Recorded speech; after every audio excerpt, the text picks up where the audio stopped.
Welcome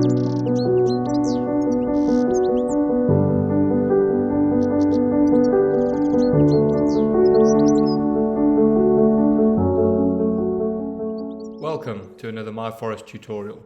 In this video, you'll learn how to locate your site in myForest.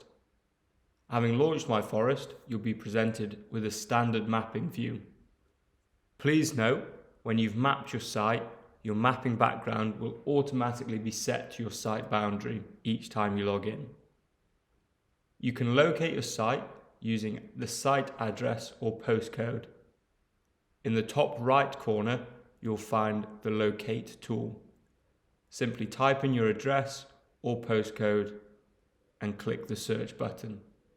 Your mapping background will reposition to your desired location.